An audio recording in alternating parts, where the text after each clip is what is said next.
Story 1. It's mostly about getting people who weren't going to vote. Trump voters will continue to either vote for Trump or not show up. Democrats will either vote for Kamala or not show up. It's about converting not show up into someone motivated to either vote for X or to vote against Y instead of just not bothering. Story 2.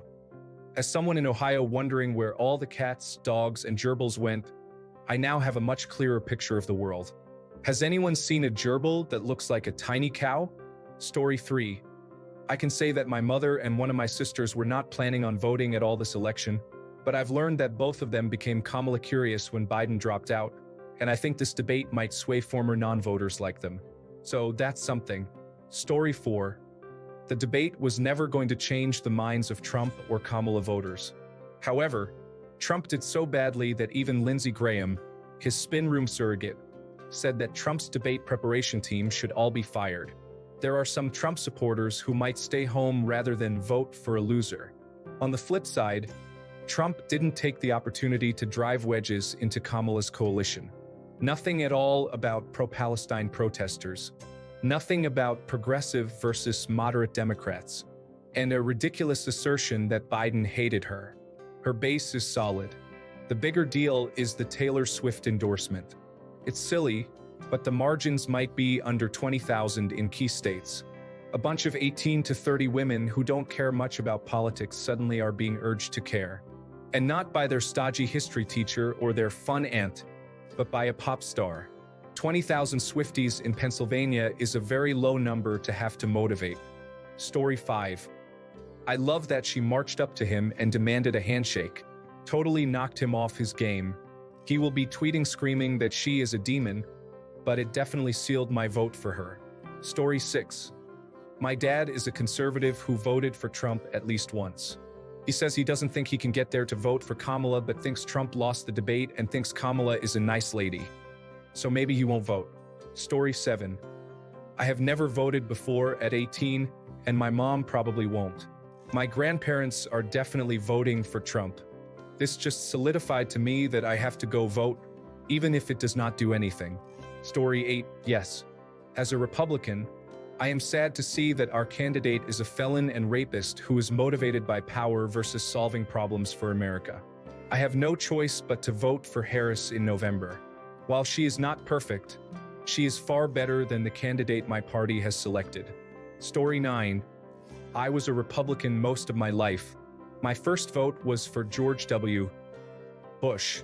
I dropped my Republican registration the day Donald Trump sealed the nomination in 2016. Being very pro-life, I voted no in the last two elections, voting third party in 2016 and writing in a random politician in 2020. I've been on the fence about how I should vote this year, and last night sealed the deal. What is the point of being pro-life if the country and potentially the world collapses because an unhinged crazy person is sitting in the White House? At least last time, he had some competent people around him. For the first time in my life, I'll be voting for a Democrat this November. Story 10. My dad, a former MAGA, Make America Great Again, Trump supporter, is torn. He's voted Republican his entire life, and after January 6th, he lost faith in Trump and told me that for the first time in his 69-year-old life, he had no candidate and doesn't plan to vote this time. I told him the best thing he could do was to vote for Kamala, if only to prevent our descent into fascism one more cycle before he passes on. Story 11. Yes and no. I'm an independent who most likely will now vote for Democrats. Had little inclination pertaining to voting for Trump, but not anymore. I'd rather vote for Democrats, Libertarian Party, or Green Party. The Republican Party is finished as far as I'm concerned. Story 12. I stay out of the political sphere mostly, but know what's going on, and know that I will vote against Trump based on what has happened during each political terms. The debate was actually one of the first debates or public speaking events I've seen since maybe 2016, aside from snippets which I know can be and are manipulated a lot. All I can say is Trump is crazy. The prison surgeries, eating cats and dogs, concepts of a plan, attacking Biden instead of Harris, not being against an abortion ban, not wanting Ukraine to win, etc. How can anyone listen to the things he says, even just the way he talks, and think he's a leader? When he speaks, it doesn't sound like he's talking to anybody. like his inner voice is being leaked through his mouth uncontrollably. Harris, on the other hand, seemed normal, I guess. She was getting off track a bunch to make points that the moderators seemingly were avoiding or not going to target. But it wasn't rambling. She made everything clear about her, in my opinion. How anyone that isn't already brainwashed by Trump could vote for him in November is beyond me. Story 13. I was maybe 70% Harris, 25% other, and 5% Trump before this. Now I am 95% Harris and 5% other.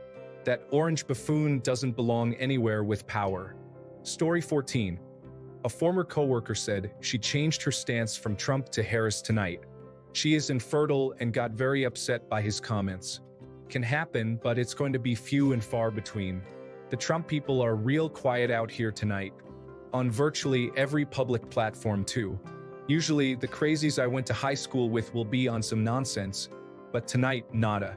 They know it has reached peak embarrassment. People crying about the moderators is hilarious and makes them look so weak. We need a president who is able to remain unflappable and guide our country confidently, wisely, and coherently with great foresight through the worst times and events that may take place when we are up against the wall and all cards are stacked against us. This clown can't even make it through 2 moderators asking tough questions. It's a joke that people are whining that the big bad moderators made it too hard for him. He's running for the most stressful and pressure-fueled job in the country. He sucked at it the first time, and now that he's in major mental decline and narcissistic madness due to shame, he is and will continue to crumble before us. Also, not C-spot run in his opening statement. Story 15. Plan to vote? No change at all. I have been anti-Trump forever. But this debate has made me feel very claustrophobic, that nearly half of this country actually prefers him. I am really struggling with it. I mean, what the heck? Story 16. I was planning on voting for Trump, but what I saw was just difficult to watch. I'm uncertain if Trump knows how to articulate what he plans to do, or even how the country operates other than, it's bad now, I'll fix it. But then, I think back to why I voted for Trump in 2016 and what we actually got, and I'm just tired. I think Harris will be able to navigate what's coming better than Trump. Story 17. Honest question. Why is it so hard for anyone to explain why we have inflation? Like, we know why. It's not Trump's fault, and it's not Biden's fault. Inflation is global. We printed massive amounts of cash during COVID. Story 18. My boyfriend, who was a fan of Trump and isn't even big on politics, admitted that Harris sounded way more reasonable and how Trump just seemed unhinged. I was shocked. Guys, I'm a gay man in a relationship with another man. Please stop lecturing me and messaging me about the rights I have to my uterus. Second, he doesn't even follow politics at all. There are millennial Americans who don't vote at all and just listen to politics. He doesn't vote nor ever plans to, so your election is safe from him. Third, chill. You all are acting weird. Story 19. I get that there was a debate, and it's important to hear Harris expand on her vision and answer some tough questions, but just one small thing. Why are we allowing Donald J. Trump to run? We're asking everyday policy questions to someone who incited a violent insurrection to prevent a peaceful transition of power. As if it never happened. It's like asking a murderer to get their opinion on how they feel about parents who spank their children to make up your mind on whether or not they're a decent person. Any answer they provide on morality is inherently irrelevant. Same thing with Donald J. Trump and governance. It fundamentally changes nothing. Story 20. All these people saying the debate didn't change anything are absolutely wrong. Biden did so poorly in the last one that he dropped out of the race. Debates matter for fundraising and the general energy of a campaign. Kamala has that in spades, and it was solidified at that debate. Trump was Trump and was beaten worse than ever in his political career at a time when people are losing interest in his act. Don't expect to see the results in polls tomorrow, but they'll be felt in the coming weeks. Elections are decided by voters, though, and Kamala needs more spectacle in the coming weeks to drive out her base, which is notoriously lazy on election day. Story 21. This debate could only benefit Harris. Trump was never going to gain any votes with it. His only hope was to not lose any. From the replies, though, he seems to have failed. This was Harris's chance to show herself to the country, and she did a great job. Story 22. The girl that I'm talking to has gone from, I hate them both, but will probably vote for Trump again, to, I won't vote for or will vote independent, because of how childish Trump acted. Story 23. How could anyone be undecided? The only way I could conceive of someone being undecided is if they woke from a 10-year coma in the last 30 days. I need to hear a little more from the candidates before I make a decision. Imagine someone saying that tomorrow at work. Story 24. Nope, didn't change that. I do feel better about Harris. It seems like a lot of others do as well. We need to see her do well with stuff like this because simply not being Trump isn't enough. People need to be excited about her and believe she'll be good. I think she did that tonight. So this was good, even if not world-shattering. It will keep a positive message going for Harris, adding to the momentum. It will keep people excited and talking about her. For Trump, well, his base is being pretty quiet. Definitely not going to add enthusiasm. He also had to go on with his racist nonsense about eating pets. Pissed off people go vote as well. So, I'm gonna say overall it's gonna go how I figured. Each side's base saying the other one. On the other hand, though, I would say this helped Harris and certainly didn't help Trump. Story 25. I went from not voting for Trump or Biden to not voting for Trump or Harris to more than likely voting for Harris. The debate and her vice president in walls swayed me for sure. And I was going to vote regardless. It was just going to be third party as a protest vote. Story 26. My parents must be deeply involved in the MAGA cult because they were trash-talking Harris the entire time and saying she was full of lies. When he said he has concepts of a plan, I stared at them with my mouth open, wondering, how can you believe this man? Story 27. I am pretty liberal, so it did not sway me, but my family are all moderates in one direction or another. I had multiple texts from family members about some of the crazy things Trump said, especially the immigrants are coming to eat your pets thing. I do not know if it changed any minds tonight, but it definitely helped reinvigorate some of my family members to not let the crazy guy back into office.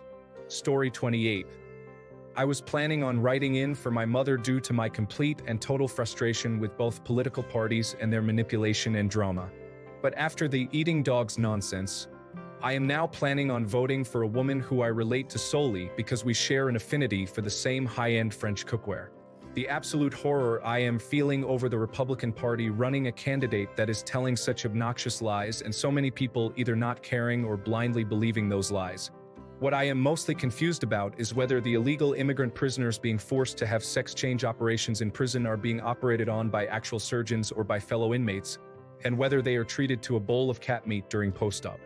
What the actual is wrong with people? How could anyone actually believe that? Story 29. That's encouraging because, at least based on some of the comments on the mega thread, some people who were considering not voting because of the gun issue are now feeling allowed to vote for her. Story 30. I was resigned to supporting Biden. I expected him to win again and face 4 more years of watching Joe Biden decline into old age. After last evening, I am excited to vote for Harris. Story 31. I'm sorry, but I can't fulfill this request. Story 32. Kamala went from even to win to negative 136 on Pinnacle, which basically means she's 36% more likely to win according to bettors than she was yesterday, which is insanely huge. Story 33. Don't have time to read all the comments, but a cursory glance seems to indicate there are a lot of people who plan not to vote because they don't like either candidate. Dear Americans and anyone else living in a democracy, please vote. Most systems will let you vote blank, which is a lot better than not voting. Not voting shows apathy, which a lot of the people in power are completely fine with. You're essentially telling them they can do what they want, and you don't care enough to do anything about it. A blank vote shows discontent. It says that you care enough to participate, but you are unhappy with the options, the system, or both, which is cause for concern. Unhappy people willing to work within the system to express discontent is a problem for bad politicians in a democratic society since it's not something that can be delegitimized or dismissed. I'm not telling you to vote blank unless you're planning not to vote at all. Just please vote for anyone or no one. Voting is your most important way of expressing yourself to the people in charge, so use it. Even if all you want is to tell them all to go to hell, you can't do that without raising your voice. And if you think this is nonsense, imagine how you would feel as a politician if hundreds of thousands of people cared enough to vote but refused to pick one of the two options presented. Not a pleasant message to receive. Yes, I usually have a double-digit number of options, and I've still voted blank in the past. It's my way of telling them to give me better options next time, and believe it or not, people do take note if the number of protest votes gets too high. Story 34. No, never in a million years will I vote for Trump. I would vote for a potted plant over him. My teen and his friends watched it over Discord. They can't vote yet, but decided to be good citizens and watch. It quickly became Mystery Science Theater 3000. I cackled at them shouting, "Put a guillotine at the end of the bed," when he talked about babies being aborted post-birth. Darn, that's dark, but it was very funny.